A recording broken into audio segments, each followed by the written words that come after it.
You're listening to Sox in the Basement, a production of the Broadcast Basement Limited, where every show is 30 minutes of good and comes from a basement bar on the south side of Chicago. Pull up a stool, pour a cold one, and join us right now for Sox in the Basement. Heard everywhere podcasts can be found, and always at soxinthebasement.com. All right, first half of the White Sox season in the books. Second half kicking off. All-Star game over. Wellington Castillo doing rehab assignments. Probably going to come up. Rumors that Zach Collins could head back to AAA to get more at-bats because James McCann's getting most of them. And then you have A.J. Reed, a former top prospect in Major League Baseball. Didn't work out for the Astros. Still young. A left-handed bat. First baseman. Snatched up by the White Sox in a claim, and he tells what looks to be a local reporter from his hometown on video. Not only did the White Sox try to trade for him multiple times, but the asking price was too high, but they're giving him a shot right away in the majors instead of in AAA, and he's joining the team in Oakland, and he's going to be getting at-bats. It's going to be a fun show today. I feel it. Oh, really? Yes. Isn't it a fun show every day? No, it's not a fun show all the time because the White Sox are sometimes good and sometimes bad. You're going to start right into it, and then somebody's going to just click off the show. Dave, I just wanted to tell you something that was really interesting about last week's show, and then I've got so much I want to talk about in this week's show. Okay. It's the halfway point. We're coming out of the All-Star break. I want to talk about what we like about the team so far, what we want to change about the team so far, what we think is going to happen in the last half of the season, who's going to come up, who's not going to come up. I've got a great story about me buying tickets at the front office or at the ticket office. At the front office? No, not at the front office. At the ticket office. At the ticket office. That would be the front gate. It's an amazing story that I think just exemplifies all that is White Sox in this world. Oh, no. But the thing that I wanted to bring up right away, people either loved, hated, or love-hated the episode that we did last week. Just based upon responses. Now, you can hit us up anytime you want, and I don't mind if it's positive or negative, or if you want to talk about the team or anything that you want to talk about, if it's something that we hit on, if it's something you want to comment on, if it's something you want us to talk about the next week, I'm fine with that. You get us at Sox in the Basement on Twitter, at Sox in the Basement on Instagram, Sox in the Basement's on Facebook. You can go and give us a phone call, 708-459-8406. It's a Southside number, 708-459-8406. This guy gave us a call. Sox in the Basement, what up?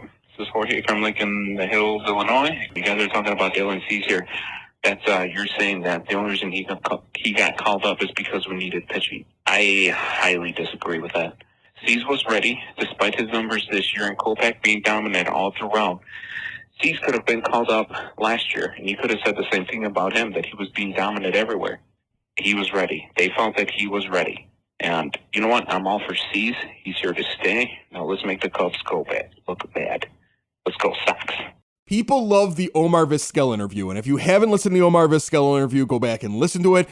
People liked it so much that it ended up in Nick Madrigal's dad's hands, because you could see he started liking. He doesn't follow us on Twitter, and now I think he does. But he started liking and sharing the show because Omar had such nice things to say about his son. Yeah, the Omar Vizquel interview was awesome. Mike Madrigal really liked what we had to say about his son, Nick. Everybody liked what he said about Lewis Robert. Everybody liked what he said about his managerial trajectory. Everybody thought it was a great interview. Awesome. Then the second half of the show, I expressed concerns, and so did you, about Dylan Cease being called up now. Yes. And people got mad at us for being too negative. We got a lot of comments that were too negative. Look, you have to listen to what I'm saying. Do I think he's not going to be a frontline starter? I never said that. Do I think that he doesn't have the potential to be an ace? I never said that. What I said was, based upon his AAA numbers, don't expect him to come up here and be lights out because he still has more developing to do. Kopech was further along when he came up than Dylan Cease. That was what I showed. And I said, and you don't want to treat him like the Pirates treated Mitch Keller, up and then down again. You want to keep him up here. That's what we were talking about, and that's what the concerns were. I love Dylan Cease. I love his attitude. And we 2 shows earlier than that, I said, I'm okay with bringing him up. So please don't get picky and choosy when we get angry about something, or not even angry about it. If we say we're not sure about something, that's not negativity. If you want somebody to get on your podcast, talk for an hour and a half or 2 hours about how wonderful everything is because you need to be pepped up, I don't know if this is the show for you. I think we're kind of a fun show and we sit down here, but it's 30 minutes. Two friends grew up across the street from each other, and we talk about the White Sox very honestly. No. And honestly, I was worried about him. And you know what he did? He pretty much put on 2 runners per inning for the 5 innings he was out there. So he did what I said he was going to do. I looked at the game. Now, props to Ricky because they managed him. They managed him properly. They had him on a pitch count. He only pitched 5 innings. The line was 5 innings, 3 earned runs. Okay, whatever, fine. First start. It's his first start. That's fine. Now, I'm not mad about it. I think he'll start doing cartwheels. It was 5 innings and 3 runs. Here's the thing. So when it comes to Dylan Cease, what am I hoping for Dylan Cease? Because again, I was concerned when he first came. When they came up, because my concern was they brought him up based on need, not based on we think this guy is ready. But Dylan Cease, and maybe Chris, you'll disagree. He's at least going to give you better than what you're getting from Ronaldo Lopez right now, where fine. He comes out and, he pitches, and by the 4th inning, he's already given up 7 runs to the other team. He's going to do you better than Omar Despaigne or whatever other journeyman pitcher that they're trotting out there, because they have absolutely no starting pitching. So can Dylan Cease come up? He won't be lights out, but can he at least come up and be consistent? I think so. Well, you just want him to develop. That's all I want, and that's all I'm saying. I want him to develop. Sox in the basement. Sox in the basement.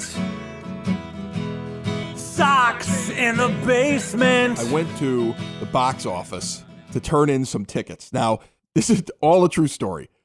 My wife bought me a package of 4 individual ticket vouchers good for any section in the corners or all the way through the outfield on the lower deck. I can get like bleachers, the outfield reserved, and then like those corner ones that are like where the 108 is in the one corner and on the other corner on the left field line. And they're good anywhere.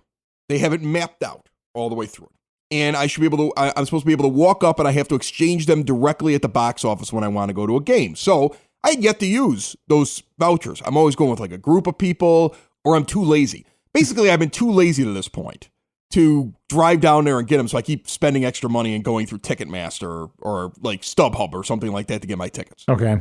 So I go down there with these and I already know the answer to the first question, but I give it a shot. I give the guy the thing and I go, can I use these to get into the Goose Island section? It's marked off that these are valid in that section because it shows you right on their own map what sections you can use it for, and it's there. And he goes, well, that wasn't there when the tickets were bought. And I'm like, yeah, but I really should be able to use it. And I should. Let's be honest. I should be able to use them there because when the thing was bought, that's marked off. But I get it. They want to say that those are a little bit more expensive tickets. They want their extra $5. They should tell me it's an upcharge. Like if you want to get in there, give me another $5 to $10. You can get into the Goose section if you want to get into it. That would make reasonable sense. That would make sense. But I got shot down immediately on that. I'm like, all right, fine. That's great. And I'm not looking for the ones with the TV screens because those seats suck. I'm sorry. Right, because all you're doing is looking at a TV. You're just looking at a TV, and it's above most people's eye level, the top of the screen. I don't get those seats at all. So I'm like, all right, well, can you find me a good spot then, like a little bit to the side of it? I want to stay out in that section. I want to stay out in the outfield. And the guy goes, best seats I can get you is, and he gives me something like 30 rows back, right along the foul pole on the left field line. This is for Tuesday night. Not very good seats. This is for Tuesday night, July the 2nd against the Detroit Tigers, where the next game is a doubleheader with Cease pitching. So there is no walk-up crowd expected for this thing. I'm going like 2 days beforehand or after Cease has been announced for the Wednesday game, but I can't make it to the Wednesday game because I got something going on the 3rd of July. So I look at the guy and I go, you're telling me those are the best seats? He's like, yeah, man, best seats I got for you. I said, I just got an email 2 hours ago from the White Sox giving away seats for $7.04 for the entire week. You don't have anybody coming to this game. You're trying to tell me that's the seat? Is that where the camera's going to point and you got to make it look like there's people there? This is exactly what I said to the guy. Wow. I said, I want the good seats. He grumbles. He looks down at his keyboard. I got second row in just the section I wanted, like the one right next to Goose but into the outfield. So you just didn't want to give him the. He just didn't want to give him. He's got 2 second row aisle seats. Like that's what he should be giving me. No, nobody. I showed up for that game, Dave. Now it was a rain out, but I showed up for that game. Nobody was at that game. I showed up a half hour. It was a day game too, wasn't it? I showed or up. Was a night game. It was a night game. It was a night game. I showed up a half hour before that game started. Pulled into the lot, the first lot, not the first overflow lot. Like I always park like in between the ballpark and 39th on Pershing. You know, my geography's a little off. Right, it's today. a couple lots to that down. Side, it's right? a couple of lots and down they have from the several park. overflow lots that go out. They had none of them open. They had a couple security. I pulled in the first one coming right off of Pershing. Okay. And that one's empty. You just drive all the way through it. I crossed the street. I pull into the next one. That one's empty. There's nobody through it. I pull all the way over to the lot that's, I don't cross any more streets. And it's half full. A half hour before the game. This guy's trying to tell me 2 days earlier the best he can get me with my, and it's not like I got these seats for free. They were paid for in advance. But his idea was, well, this guy with his vouchers, screw him. Overall, I still love the ballpark. Somebody's going to say, here's Chris being negative again. I'm not being negative. I'm just telling you a story. That's an actual story that happened. God, and you cut me off for being negative within the first 5 seconds. I was just going to say sometimes they do good and sometimes they do bad. And Chris is like, nope, we're not going to be negative today. Stop it.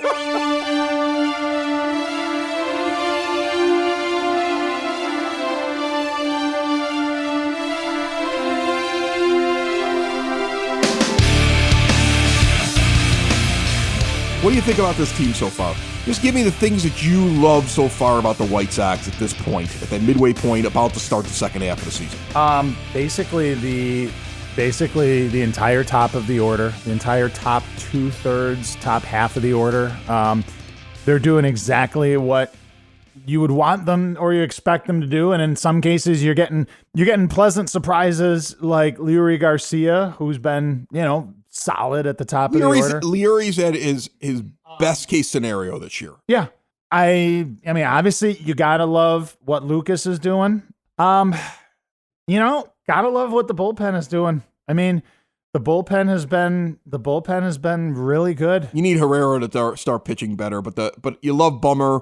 Colome is good, and it doesn't. I don't know if they're going to move on from him, or if they're going to keep everything they have. I keep feeling like they're going to hold on to him. I feel like there's like a plan here to just keep what's good now and trade what's bad, but don't trade pieces for youth anymore. I just don't see them doing that at the trade deadline. I don't think you have to.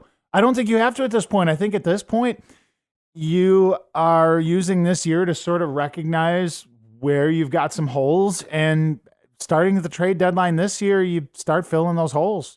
Well, first of all, Moncada, revelation, and I love the fact that Tim Anderson proved me wrong. Okay. Yes. Tim Anderson is the guy who proved me wrong from my offseason talk about him. I was all Manny Machado, and I was all Tim Anderson's terrible, and I didn't think that he was going to be anything there. And I still think he's got a problem in his defense. I think that's obvious, but he has been eating a lot of balls lately. And Steve Stone mentions it constantly. Like, he put that in his pocket. That was the right move. So he's becoming smarter, and he's realizing what his limitations are. And he's good at the plate, and he's a leader on the team, and I'm in love with him. So right away, I'll be the first one. I've said it before, but I'll say it again. This is Chris eating crow. He proved me wrong, and he's a good ball player. But he had to go through the things that I said he needed to do. See, that's the thing.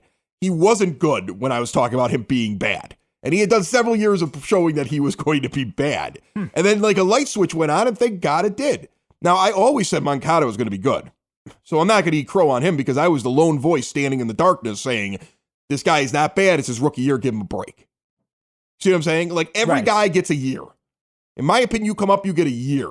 Luis Robert comes up and hits 220 for the first year. I'm not going to sit around and say he's a bust. Nick Madrigal comes up and he plays pretty good defense, but he can't hit the ball very well. I'm not going to say he's a bust. I didn't think Eloy Jimenez was a bust. He doesn't look very good in the outfield right now, and he's got some things to figure out in certain situations at the plate, but you see the improvement. He's going to be a heck of a ball player. You have to be patient with your guys when they come up.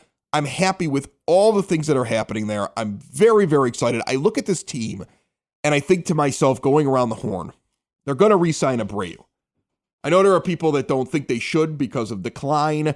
I know there are people that don't think they will be able to. Decline what? He's having a great year still. As you get older, there's just a statistical decline. And the people that crunch numbers will sit there and tell you, well, what do you need him for? You've got Andrew Vaughn, who's going to be coming up. He's a good trade piece. Go ahead and deal him. Like, people that just look at him as there's much more to him. He's a father figure on that team. He is a lightning rod for Cuban baseball players to want to play for the White Sox. This is all true. We just had two more guys sign with the White Sox, and one of them was pretty well sought after in Yolbert Sanchez. And he's like that guy that draws them all. They all want to play with him. He's like the big brother of Yoan Moncada. I'm sure, all these guys look to him. It's important to have that guy on your team. He wants to be there. He's a terrible negotiator. He's basically after every game saying, I don't care what they pay me, just give me a contract. Like, he's like the worst negotiator ever. His agent must be pulling his hair out every time he opens up his mouth. I think they get it done. I think they sign him for a couple of years, and I think he's going to be just fine there. And eventually, when you start to see first of all, Jose has been solid pretty much his whole career here. When you start to see the decline, okay, that's when you start to platoon him with your Andrew Vaughn or with your Eloy Jimenez. Yeah, fine. Okay, DH, I think first base, I think you're going to sign him to a 2-year deal, and you're going to get 2 good years out of him and 1 bad. I think that's what's going to happen. Right. I think you'll get 2 good and 1 bad, or 1 mediocre. Wait a minute. 2-year deal? No, 3-year deal. I was going to say 3-year deal. If I said that wrong, 3-year deal. Sox math with Chris Lanuti. 3-year deal, 2 good, 1 bad. Come on, the money will be spent somewhere. This is a pittance, especially because the guy's giving you a hometown discount. Right. Okay, and you can already see that coming. Nick Madrigal's going to come up and play second base. He's going to be there. Anderson's over at short. Moncada's over at third. You're going to have Eloy out in left field. Luis Robert in center field. And your big decisions that you'll then have to make are basically what are you going to do at DH and what are you going to do in right. And you have guys you could plug in. You could bring guys up. You can give guys a chance. Or you can get guys. You could get guys. You can go pick up a guy. You can get a right fielder. Andrew Vaughn is coming at some point. A lot of people think at least he may be here by halfway through next year. He did three games in the Arizona League and immediately went to low A and batted third in his first game. Okay? Nice. They're gonna progress that kid. He's gonna be done with single A by the end of the year. And he'll probably start next year in double A. And he'll be a quick progression like Robert because even everybody said he can go to the majors right now and hit. So he's going to be a quick progression. So you can go get like a 1-year guy if you want to because he's going to be there with Abreu doing the DH first base duties. You still got Zach Collins that you want to give some at-bats to because I don't want to give up on the kid after, he's had a handful of at-bats. Give him an opportunity here to figure things out. So you have things that you could do. Your real question is your pitching. You've got a guy coming off of Tommy John. You got a guy in Cease who's an unfinished product. You got Giolito coming back. You want to make sure that continues what he's done so far and doesn't slide off. You got 2 guys coming off Tommy John because Rodon. But I don't even look at Rodon because he's going to be here until the back half of the season. When Rodon gets here, he's going to pick up the innings that Cease and Kopech are going to need you to take because they're both going to be on some sort of a pitch count trying to get through. It's going to be Cease's first full year and Kopech coming off of Tommy John. So Kopech's going to be on more of a pitch count than you might Cease be skipping guys in the rotation in the latter part of the year, and Rodon's almost like the 6th starter coming in and filling in. I think you need 2 pitchers next year. And I'm not talking guys like Ivan Nova. No, you're talking you got to go studs. get a pitcher. Yeah. You got to go get a pitcher. And that's the thing. And everybody's like, well, Garrett Cole, you're never going to get him. He's a Scott Boras client. You're never going to outbid the Yankees. It's never going to happen. Which still goes back to my idea of you have guys that are prospects in your system. Not everybody's going to make the majors. It's okay. Break a few eggs to make an omelet. Go get a pitcher, even at the trade deadline this year.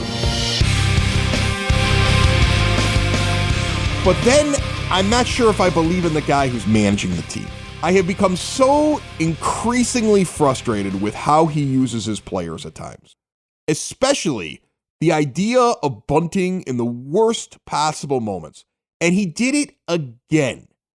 He did it again. He did it in the game with Nova pitching. Where, yes, in the end, Ivan Nova had a really good game. But at the beginning of the game, in the early innings of the game, would you believe that it's going to be like a 2-1 game? That you're going to hold down the Cubs lineup the whole game? Would that be something you would think if you saw Nova out there? No. Okay. No. Now, it worked out for him. But I go back to the idea that you have a situation, I want to say it was in the third inning, where Zach Collins is on base. Kyle Hendricks can't find the plate. Half the strikes that are being called by the umpire, according to Pitch Tracks, are really balls. He can't find the plate at all. No, I remember. I was watching that. Leury Garcia comes up, and it's bunting time. And Steve Stone called out Renteria. You might not have heard it because Stone is really good at hiding what he's saying. He's subtle, yeah. He's very good at trying to make it seem like he's not calling out the manager, but he called him out because he sat there and he said, I can't believe that Ricky Renteria would have put that bunt on. That has to be Leury doing that on his own. Because with Zach Collins' speed, he's not going to score from second base. And Benetti jumped right in and backed him up. He's like, yeah, that doesn't make any sense. Because the two of them must be going nuts with the bunting thing as well. See, I think it's getting to them watching all the games as well. Like, what are you doing? But they're being diplomatic, and they're the announcers for the team, and they're trying not to jump all over the manager, and they're trying to figure out why he's doing these ridiculous things. But their thing was, first of all, Hendricks can't find the plate. Secondly, you've given him an out, which you shouldn't be giving him at this point in a game where you expect there to be runs scored on both sides, and we're early in the game. And then you only advance the guy to second base who's not going to score on a single.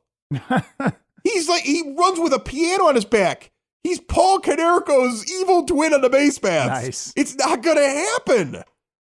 So they called it out on the broadcast, and they're right, because what happens? Moncada comes up, walked, and Hendricks was all over the plate. So now you have, So now you got first and second. You got first and second with one out. So instead of having first and second with no outs, or bases loaded with no outs, or you give Garcia the opportunity to get a hit, or any of the other possibilities, you've already got one out when you're up there. And it changes the inning. They don't end up getting anything in that inning. They get nothing in that inning. They strand runners on base in that inning. Is it a thing, Chris, like I believe you on a terrible pitch to McCann he had 4 outside pitches thrown to him. The first 3 were all called balls, and on the pitch track, the 4th one was furthest outside of all of them. And he gets strike 3, and I thought he was going to get thrown out of the game because he turned around and started screaming at the umpire. But you shouldn't even have been in that situation because you gave up an out. Is it a thing, Chris, like I believe you had mentioned it before, or I had heard it somewhere, where maybe is Renteria doing these off-the-wall things because he's trying to see if certain guys can do it in those situations? But the thing is, I've said that in games where they're throwaway games. You played these games with your best lineups out there. Both times you played them. You're not playing around because you're trying to win the game. So what frightens me is this is a coach who actually was trying to win the game. Right. And he made this move. And that bothers me because I don't think that was a let's see what Leury can do. We know what Leury can do. We know he can lay down bunts. That was a bad decision by a manager. And I see these little things happen. And again, he has a lot of good. There are things that he does that I like. I'm not saying he's the worst manager in the world, but oh my goodness. The bunting thing is driving me up the wall. You don't bunt. I coached Little League. You don't bunt in the early innings when a pitcher is not finding the plate and give up an out. You don't bunt in the early innings of a game when you know that you're probably you make the 9 times out of 10 going to have to score 6 runs to win the game because of the pitcher you have on the mound. Now you got lucky with Nova, but you don't know that at that point in the game, and you don't do that in that situation. That's the thing, and I think that any dad who goes out and coaches Little League or girls fast pitch softball would sit there in a game that mattered for the team. Like, I'm not talking to ones that don't matter because everybody makes the playoffs, but let's say you're in the championship game with your kid, okay? The grandparents have come out and everybody's set up like their folding chairs in the outfield. They're using the scoreboard for the first time. Everybody's hiding beer. There's balloons tied. People have got beer and koozies, and you're standing there and you got your friends walking by like, don't screw it up, Dave, okay? You wouldn't do that, would you? No. In that game. So why is he doing it? Is Ricky Renteria the man? Is he going to be the manager who's managing this team when you are trying to make your playoff run, when you're trying to make your World Series run? He's going to get 2020, but I'm going to tell you something right now. He won't get 2021 if he keeps doing it. No, because at this point, by 2020, all of your players, or most of them, will have arrived. and you will know if they are good or not. In 2020, you are going to have the team that is short of a few tweaks. You're going to have your core in place as to the team who's going to start making your playoff runs. And you're right. If he's making these decisions, he shouldn't be there anymore. I don't know if they're going to actually go ahead and pull the trigger on getting a Joe Girardi or somebody like that to actually manage this team. There's a situation I want to ask you. Okay. This is, I think, the situation that most fans are sitting around having conversations about, because I've had this conversation multiple times. Okay. He gets the keys to the car in 2020. Ricky does. Yeah. Okay. And honestly, he deserves it. He sat through this whole rebuild. Yes. Give him an opportunity. And I want him to succeed. Again, this is not I dislike Ricky Renteria. I want him to succeed. He seems like a nice man. I've met him on several occasions. He seems like a nice man, and I want him to succeed. And not a bad manager. He's done a great job. Players respect him. Yeah. And you've bought into, as a general manager, to hit certain things that he cares about. You've gotten rid of players that you don't think gel with with the way he manages, and you've put up with some of his weird lineup decisions all the way to this point. Give him an opportunity, see if he's pushing the right buttons, fine. But you get to the end of 2020, and he has, nothing weird happens, okay? We don't get a rash of Tommy John surgeries, and we don't all of a sudden have Moncada come back and revert back to hitting 210. You see what I'm saying? We get what we have this year, and then guys come up and contribute and do a little bit more. And this is clearly a team that should make the postseason. And they don't. Oh, in this division, and they don't make the postseason. Oh, yes, fire them immediately. They don't make a wild card. In this division? Okay. Yeah. You would get rid of them. Yes. You wouldn't give them a second year. Yeah, see, I don't know. You got to I'll add in a wrinkle. You got to look at this happens, and Joe Girardi expresses a desire to come back into managing, or Ozzie Guillen's leaning into your ear saying, I can come back and get along with everybody.